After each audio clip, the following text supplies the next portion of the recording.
everyone, and welcome to today's live where I'm just going to run through a lot of the ChatGPT features.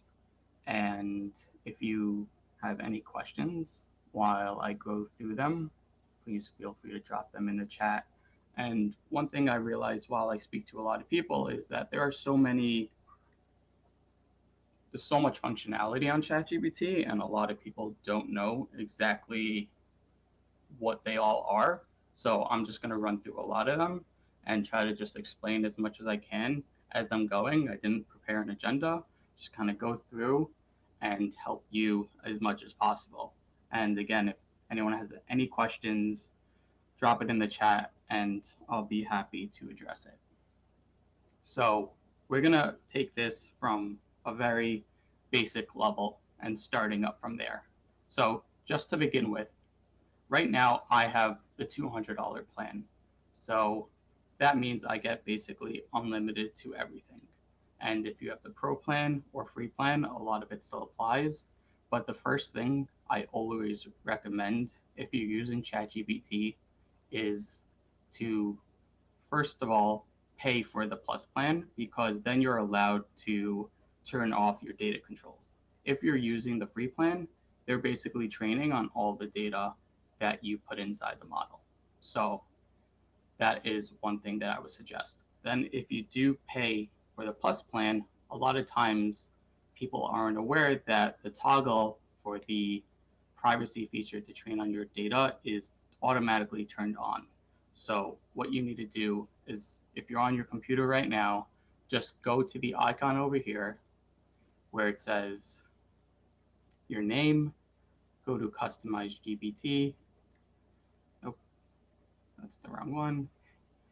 Go to your name, go to settings, go to data controls, and then make sure this is off, because then you're relying on their controls, on them telling you that they're not going to train on your data. So a lot of times this is on, it's on by default. And if you're putting information in here that you don't want that model to train on, if you're using it for other things, always make sure that's off. That's always the first thing I do when I tell everyone. Okay, so now that we did that first. So if you're in the main screen of ChatGPT, so let's go new chat. This is where a lot of people are interacting with ChatGPT. Now here, you have a couple of models to look at, which it does get pretty confusing.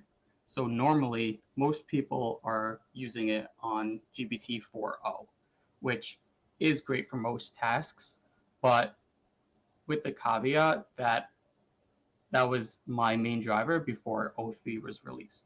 So we're going to get to that soon. So 4.0 is great for just average tasks, and this is a non-reasoning model. There are certain models that think before they respond. So I'll show you here. One of the examples that I'm going to use as we're walking through is, right now I'm trying to get on more public speaking platforms. So let's just see here. For example, can you tell me what is the best way to public speak? So you'll see 4.0, and then it's just going to start writing out right away. Okay, so now that is 4.0.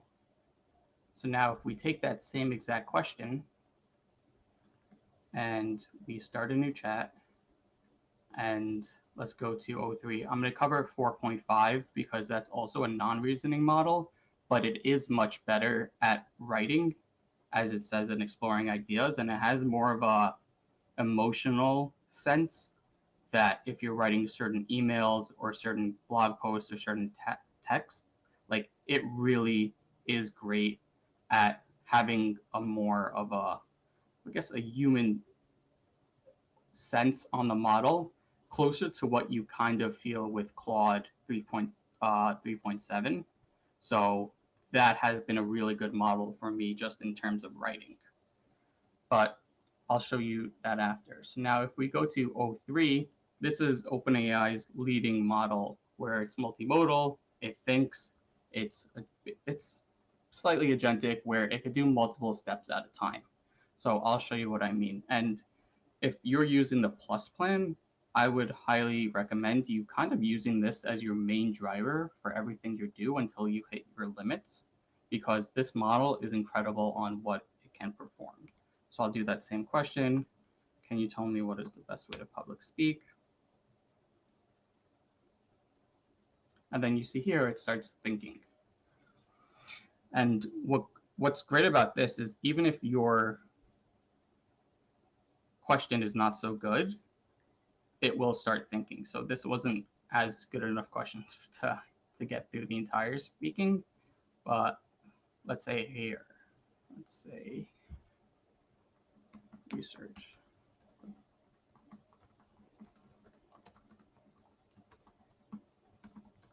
Find me the best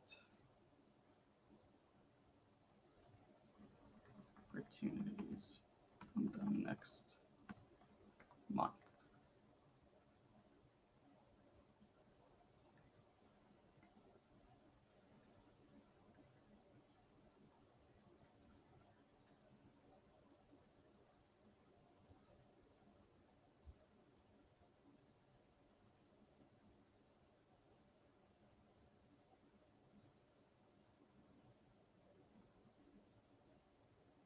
Okay, so here you could see it's trying to clarify my request.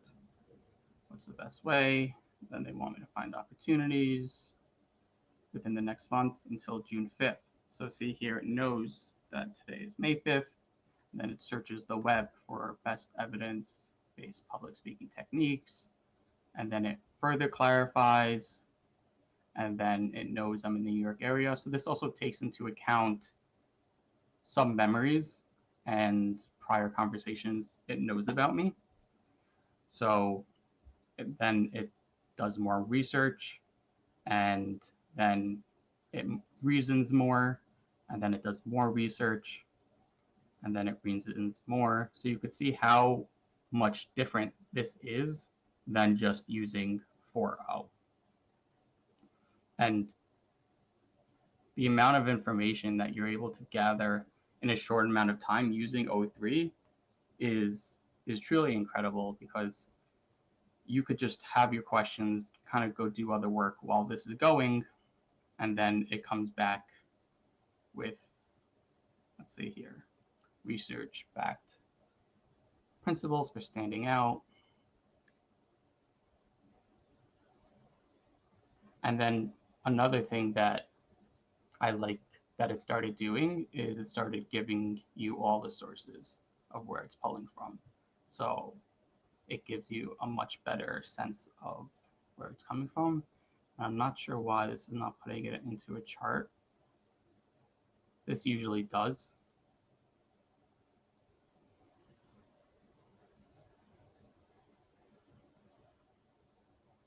See here if I just refresh it.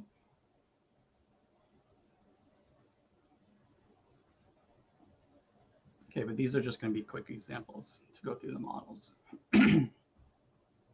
So now it went through and then it found these public speaking opportunities. And one of the other things that I'll also walk you through is I've done this yesterday, and here is there is an association that should be part of to get public speaking opportunities. And this is what it did, part of O3, looked at all these opportunities, and then gave me a full list of why it matters, the association, the rough cost, industry, and then how much they usually pay. And then here is, okay, can you find me all the opportunities that are paying for a speaker? And then it asked more questions. And then here is where I did the deep research feature. So this functionality right here is a functionality that a lot of people sleep on, and it's incredible in looking up a lot of links and a lot of research into any area before you want to jump right in. So for this one, it uses the O3 mini model. So it doesn't matter what model you're on when you click deep research function.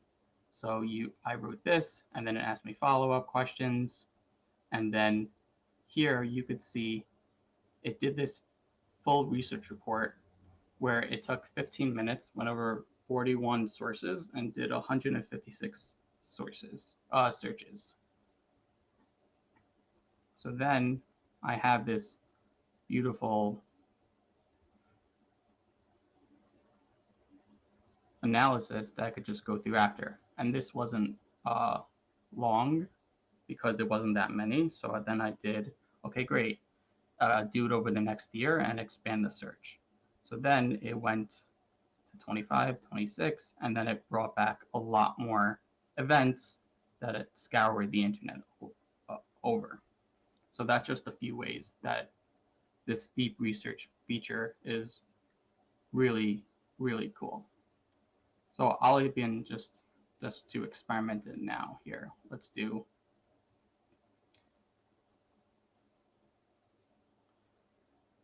what is the best way to start learning AI coming from the standpoint if you know nothing, but let's just focus on all the features of ChatGPT. Okay, so we'll do the deep research. What is the best way to learn AI coming from the standpoint if you know nothing, but let's first look on the okay. So then here I'm doing the deep research, so we'll let it run while we do other features. And then it always asks you follow-up questions. Okay, business, creative work, effectively under the hood. Let's do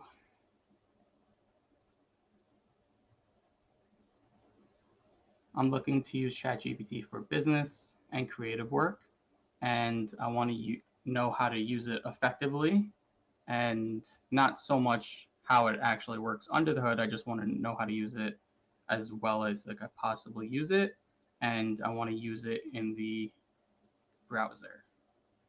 So give me a step-by-step list or chart with all the practical use cases and how to leverage it properly.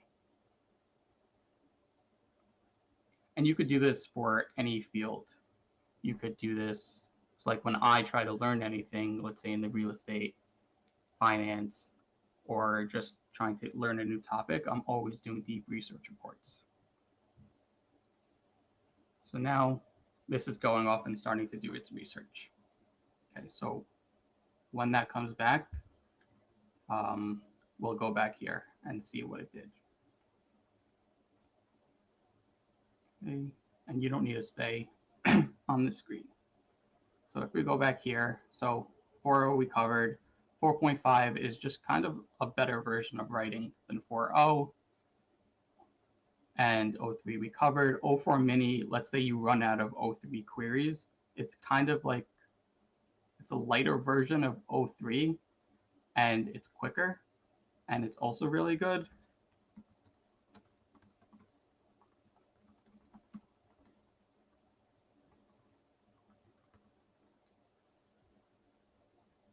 You'll see it's also a reasoning model. So usually, like when the O is after, it's a non-reasoning. When the O is before, it's a reasoning. And then here, this, like if you usually have to do with the search. I don't really use these so much. I mean, it's good at coding, and I'll show you how you could use that for here. So if you do like O4 mini high and you click the web search feature, find me speaking events.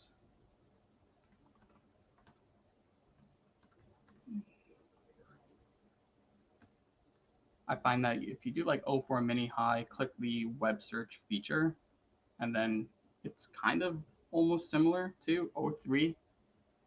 So let's say you're running, you're on the plus plan and you're using the O3 model, and you run out of queries, kind of switch to the O4 mini and then do the web search on. Then it's kind of going to have the similar functionality as O3. So that's just kind of a workaround. see what it comes back with.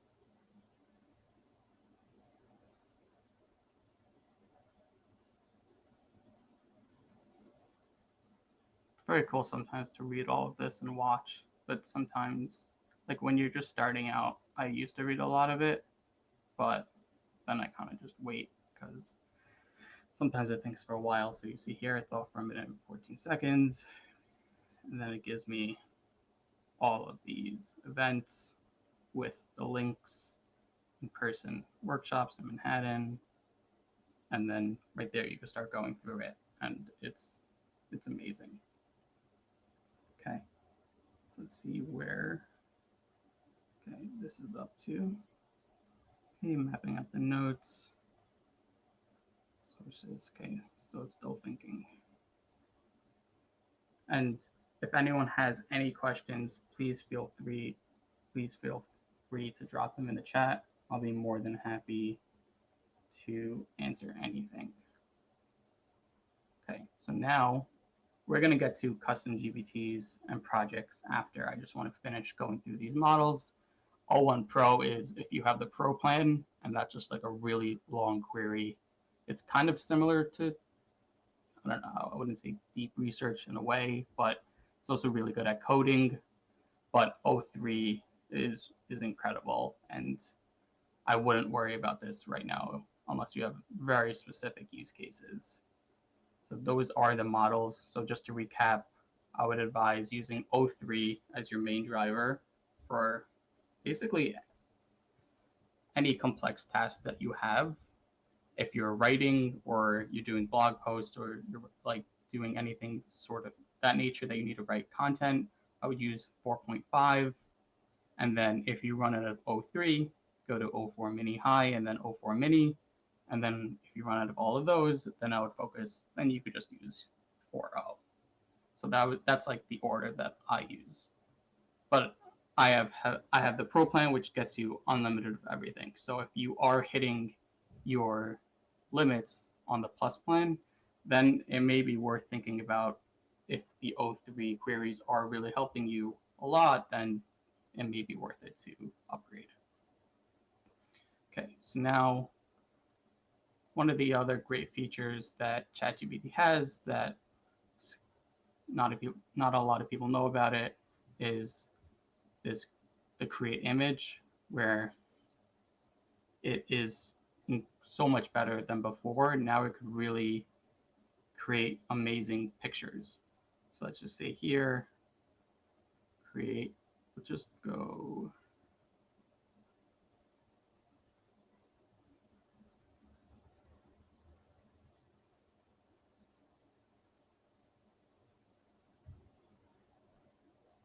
Okay, here. So we went to 4.0, and then this is what 4.0 gave us. So now let's change it. You could also change the chats back within, so you could change different models. So let's say create an info graphic information above to use.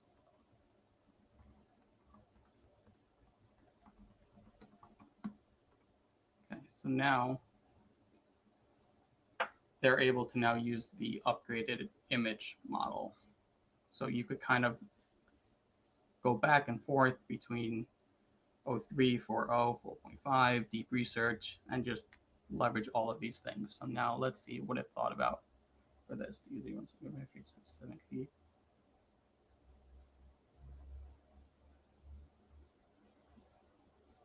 Okay, so okay, generated an error. It's beautiful. So you just try again. See, and this is what happens when you work with AI. It might not work on the first time. You might not get results you want on the first time. But that's not a reason just to throw it away. The order, I would say, was use O3 for everything first, and then if you run out of those queries, use O4 mini high, then O4 mini, and then if you're writing, do 4.5, and then for everything else, you can use 4.0. But I didn't even get to custom GBTs yet, and that custom GBTs only use 4.0, and that's one of the main reasons why I started to switch to projects. Is basically it's a custom GBT in a project where you could choose its own model. So I'm going to get to that in a few moments.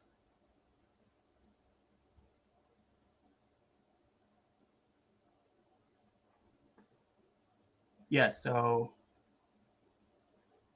Jeffrey asked, is there a way in the image generator to eliminate the gibberish text?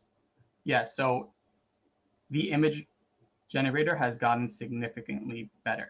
So as you can see here, I just created this with the new image generator model. So, and all the text is much better. So if you've been having gibberish text and it hasn't been spelling perfectly, then I would try using it again. One of the things to note is that I believe they updated it across all the models, but one of the things that I did see that if you made a custom GBT previously and you didn't update that to the new model, then it might still have the DALL-E image generator. So when you create a new GBT, you see here it says 4.0 image generation.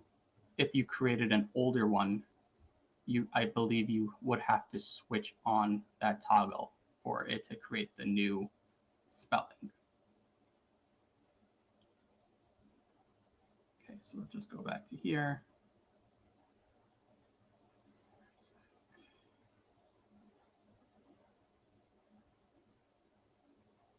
Okay, see here, image created it at 7 keys to public speaking, and this is incredible. Now, another thing that O3 is really good at, let's say, make me carousel of 3 pictures to post.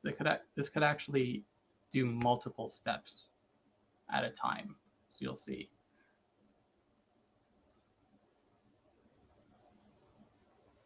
Yeah, so that's the same as working within a project. So after this, I could show you how I'm going to go through the custom GBTs and a project, that within a project, you could do the instructions and add to the knowledge base, but you could also switch which model you want to use. So that's why I'm kind of leaning towards using projects now instead of custom GBTs. So unless you want to share those custom GBTs with other people, I would say always use projects now.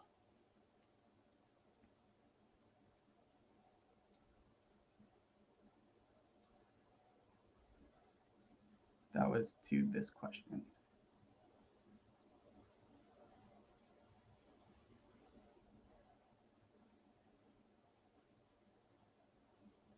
Okay, so here, like this is the incredible thing that it starts thinking about what to do. So yeah, I wrote 3 slides. I'll assume they want 3 slides. Slide 1 could cover the first 2 keys, slide 2 the next 3, slide 3 the last 2.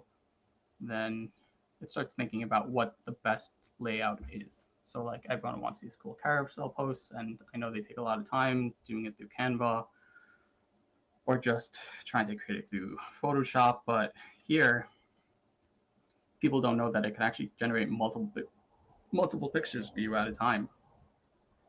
So you see here, like now just creating all 3 at once. The 7 keys to public speaking. Know your audience cold. Start with a bang.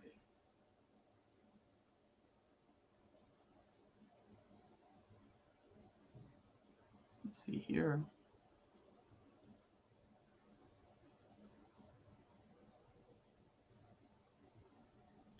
Jeffrey asked, and the projects remember the various chats now. So the projects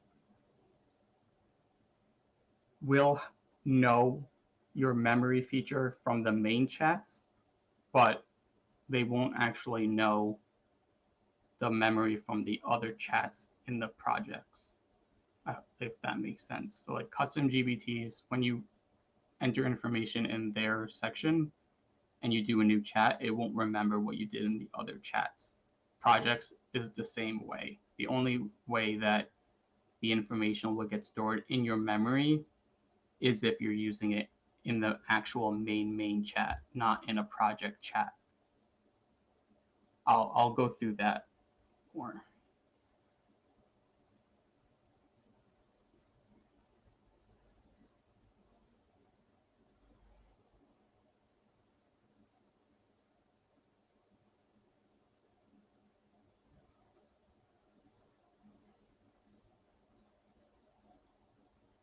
So from an individual project, it won't know that information unless you're talking about different chats. So like here is the project. So like here you could start off with different models for each chat. So let's say like I upload files into this project and instructions, but these, like if I write a chat in here, and then if I write a chat in here, and then I ask this one to reference this one, it won't remember because these are two separate chats within the project. But if you do all these chats in the main chat, then it will remember because it was in the main chat. But no, yeah, these stay siloed. But each chat in here will always know the project files and the instruction.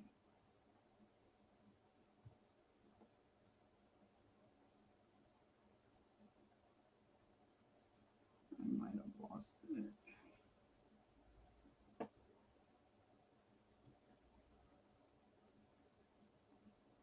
Okay, so here, see, or making a carousel of 3 pictures to post, and then it split up this into 3 pictures, which is incredible.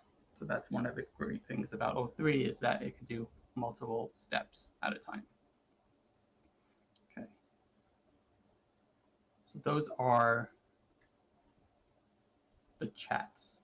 See, does anyone have any more questions about just the main features within ChatGPT itself?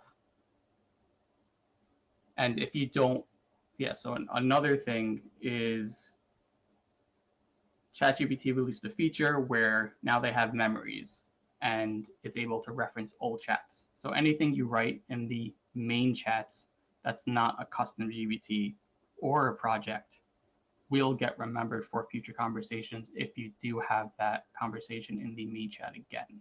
And if you don't want something to go into the main chat, just use a temporary chat so it doesn't kind of mess up like what it knows, or if you're just trying to do some research about something that you don't want it to constantly pop up, then I would say use a temporary chat. And if you want to see what your memories are, you go to settings, personalization. You could also do custom instructions for the main chat, and then you could turn off the toggle for reference saved memories or reference chat history.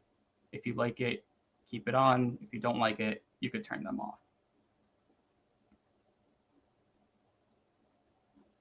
Okay. The next thing that I think is incredibly helpful is custom GBTs. And if you go here, you see I have a bunch of custom GBTs on the side. And this is where you could basically create your own custom assistant for any specific task. So if you see here, you go explore GBTs, then you click create. And you're able to name your GBT, add a description, write instructions, do a conversation starter, upload files as a knowledge base, and then this allows it to do analysis across Excel files, documents, create images, Canva. Oh, right. I'll show Canva. And you're able to, here, I'll show you one of my examples. So I say like a TED Talk helper. I'm trying to get on a TED Talk. So if we go into this GPT, here's what I named my TED Talker, TED Talk helper, and then here's the roles that I gave it. So like you are a veteran TED Talk producer with 15 years of experience. So your objective is to discover and create exceptional speakers. And then I gave it details. Then I gave it examples on like how to rate my skills. And then as I go into this chat, instead of chatting with the main ChatGPT helper, if I go here, I'll just be like, how can you help me? Now I kind of have my personal TED Talk helper assistant just to refine that certain idea. So every time I go into this chat, it will know what I'm talking about. Give me tips to get started.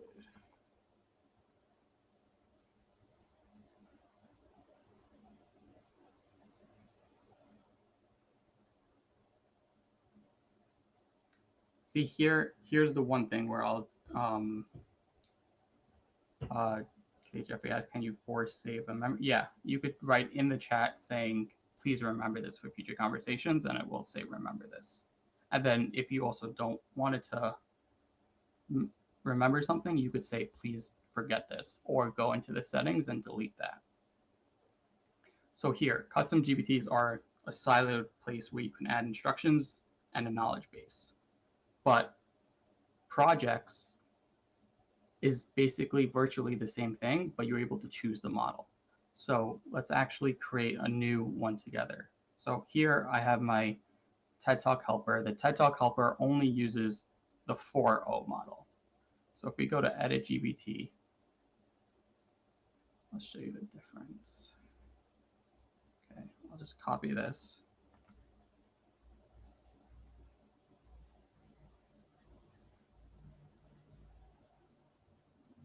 Let's do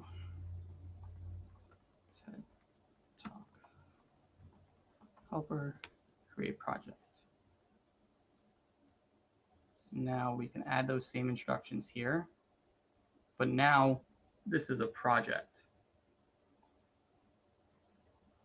So now, instead of the home screen of the TED Talk custom GPT being this, where you can't change the model, if you created it in a project where you could do basically the same thing, you could actually change the model on what you want to do. So now you could even interact with 4.5 if you're trying to help write an idea. So now let's see if you're on 03, I'll just be like, how can you help me? It's going to now have those instructions, and it's going to be on the 03 model, which is much more powerful than the 4.0 model.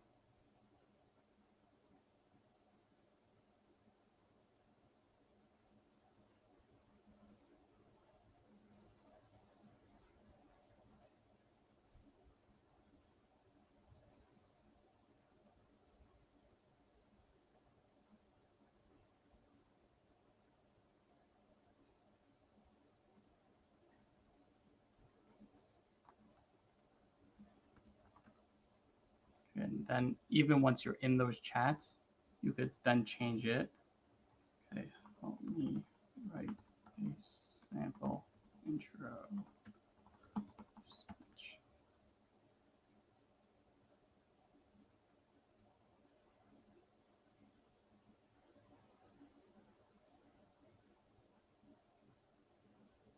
See, then you could kind of play with the models all back and forth.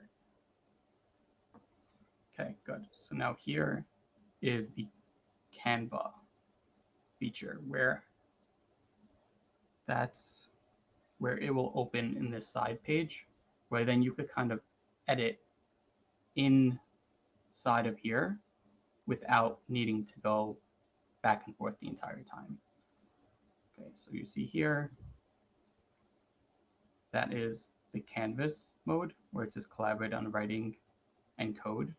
So if you see here, like let's say,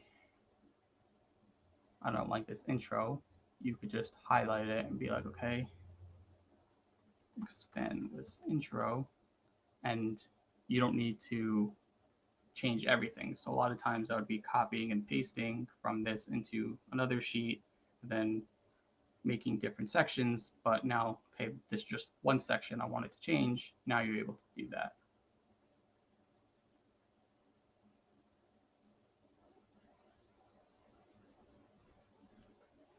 Okay, and then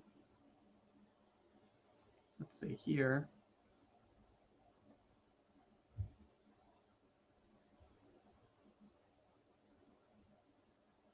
yeah, that's the canvas. So if you wanted to do that, you could always click on that and make sure it goes into that.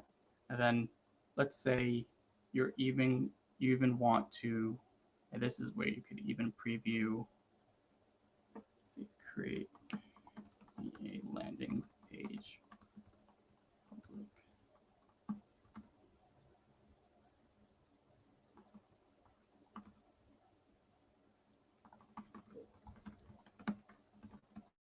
There you could actually code within the Canva, and then you could also preview that code. But this just takes it to a few, a little more complex, but I just want to show you the gist. Yeah, so 03 right now is better than 04 mini. That's to Jeffrey's question. I know it's weird on their naming convention, but yeah, eventually I do believe they're going to create, the plan is GPT 5, where it's kind of just going to choose the best model for you. So here, I said create me a landing page, and then if you're in Canva, it will actually create the code, and then you could click preview, and then right there, you kind of have the code to create a landing page or what it might look like. Like, and this is really cool, or create.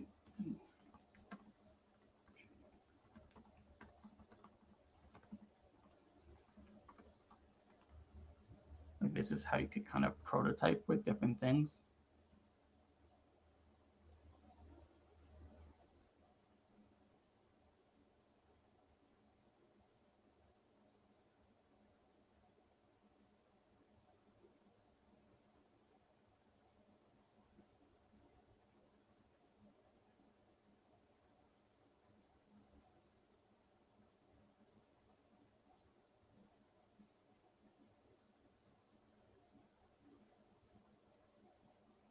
See, right here at the bottom it says act now, act now. And like if you are able to update that code onto your website, or you're trying to just experiment, right there, you're able to do this, which is a really cool feature. So it's not your Canva, account. It's if you're in the, let's say if you go to the main chat, view tools, and then you could just click on Canvas. So then it will go into that feature where you could edit the copy and then also do the coding. Okay, let's see what else. Let's see if that deep research is done. Okay. So, see, and you see how big it is. See, it looked for 10 minutes and across 23 sources, and we just did a deep research on what's the best way for all the features of ChatGPT.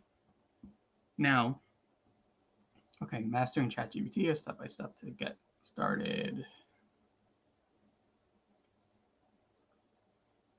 Okay, create an account, access ChatGPT, choose the right model.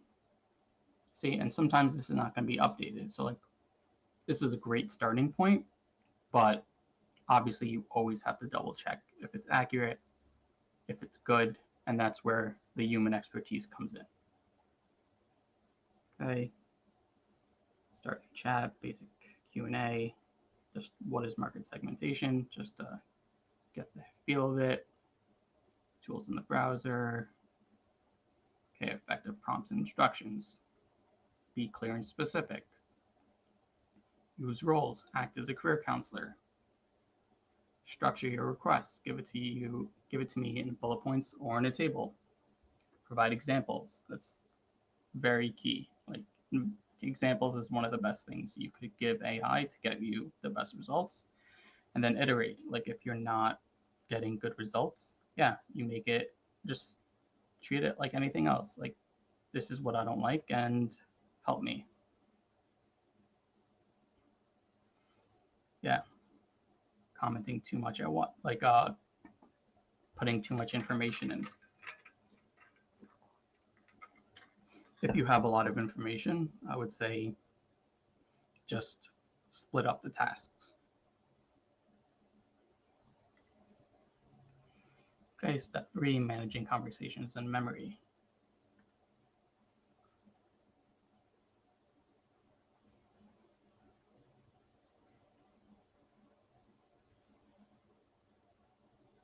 Okay, limits of memory.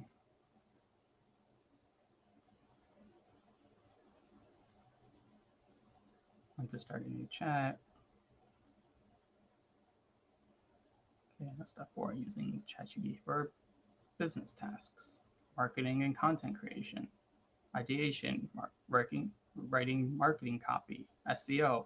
And like you see how in detailed and great this is just from me doing a deep research report. So if I had no clue on how to use AI or how to use ChatGPT, I would go here, do a deep research report.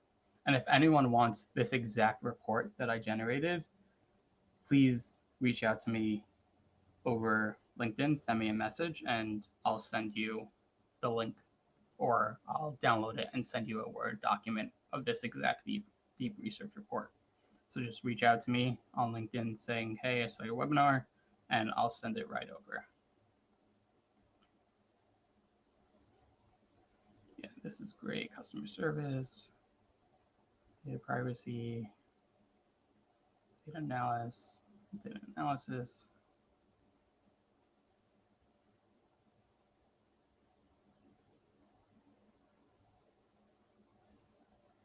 Yeah, there's so many great things on what to use that we can't possibly cover it all. Okay, personal productivity. For new concepts, translation, organization, personal decision making, and coaching. One of the things that I really love doing, so here, interactive role play for practice, that on the way to my public speaking, I had my public speaking coach, and then I put in what I was going to speak about, and then I had a conversation with the voice interaction. So like here is voice mode, where you could then have a normal conversation with AI going back and forth and asking for help. One of the things that I guess now I remember that it will be very confident in its answers, and you just have to, like, this is where the human expertise really comes in, that it's going to be confident in its answers, and it might be wrong and it might lie to you, but you just have to know that going in and not treat it as a source of truth like an oracle. Like you have to be smart about how you use it and making sure that everything it uses is accurate. Okay, custom GPTs, using GPTs, model selection. See, like here it's still using 4, which is old, 3.5 is old. Yeah, like these are all old. So like here, like this is all old, like not taking into account the newer models. Workflow tips, quality control. And it gives you a quick reference summary.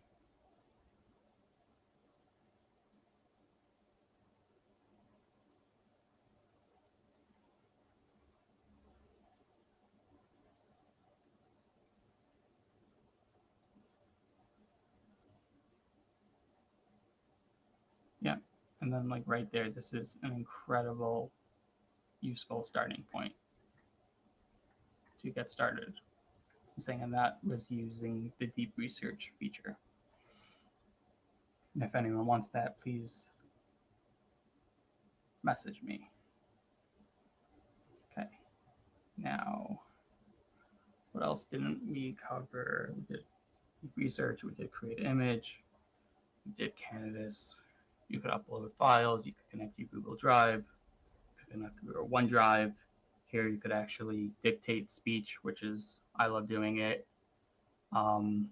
Sora is the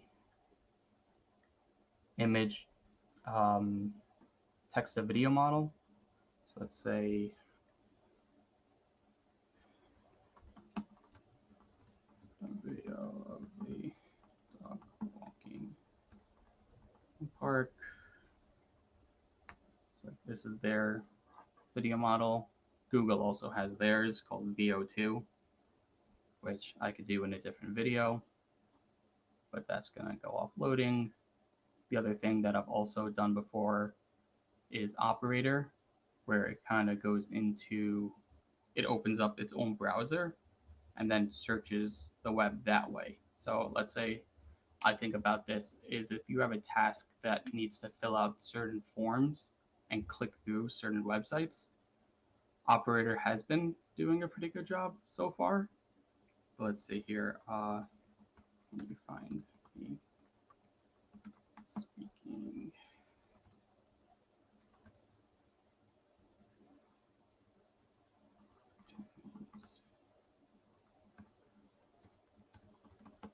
So you can see here, spelling doesn't really matter. That's at least for AI. You can see here it's going to open its own instance and then actually start browsing the web. So this is what Operator is.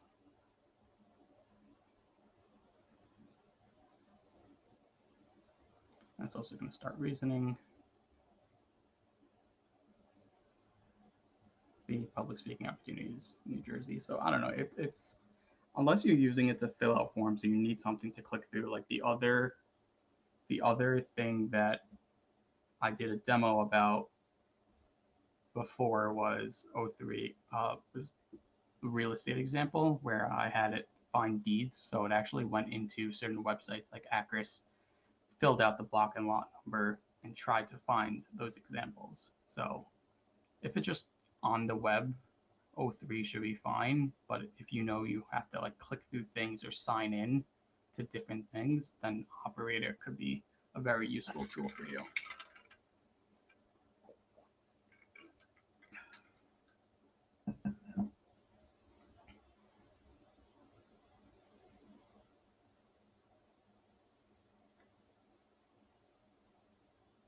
See, and here is the videos I just generated from Sora. So you can really play around with that. And it's a lot of fun if you have free time. That's just in a nutshell.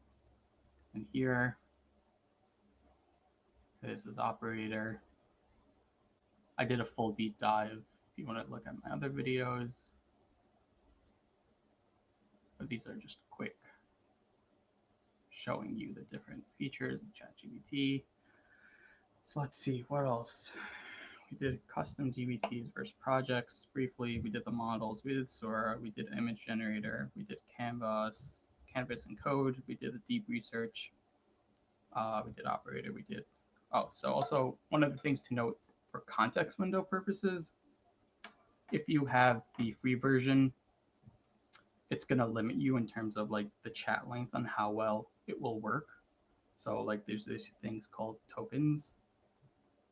So let's just see here. I'll show you.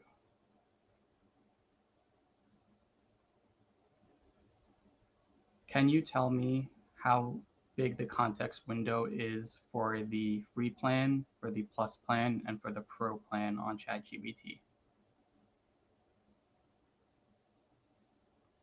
So when you have these, let's say you're uploading documents, let's say each token, I would just refer to it as like, let's say a letter or a word.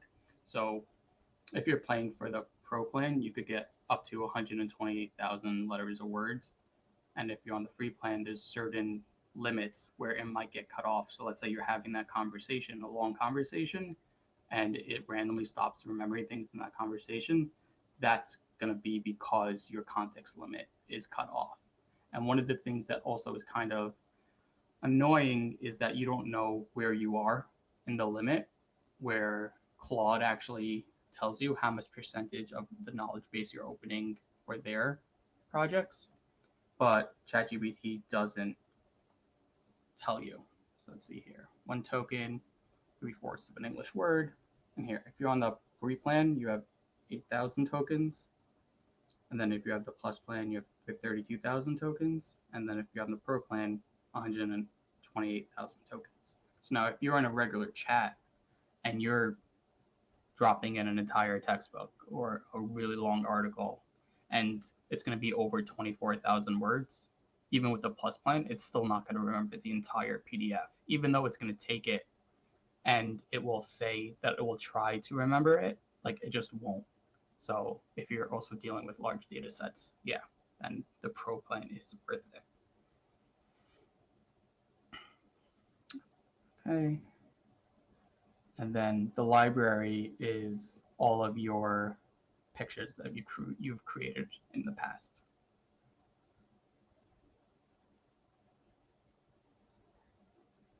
Okay, and yeah, there's so many features and so many little things to really use and leverage AI, and I hope this gives you a great foundation to get started and all the different features you can use. And I'll definitely do more deep dives in the future with other platforms because there are certain features where certain things are not as good in ChatGPT as they are maybe in Gemini 2.5 Pro or in Claude or in Grok or in Perplexity.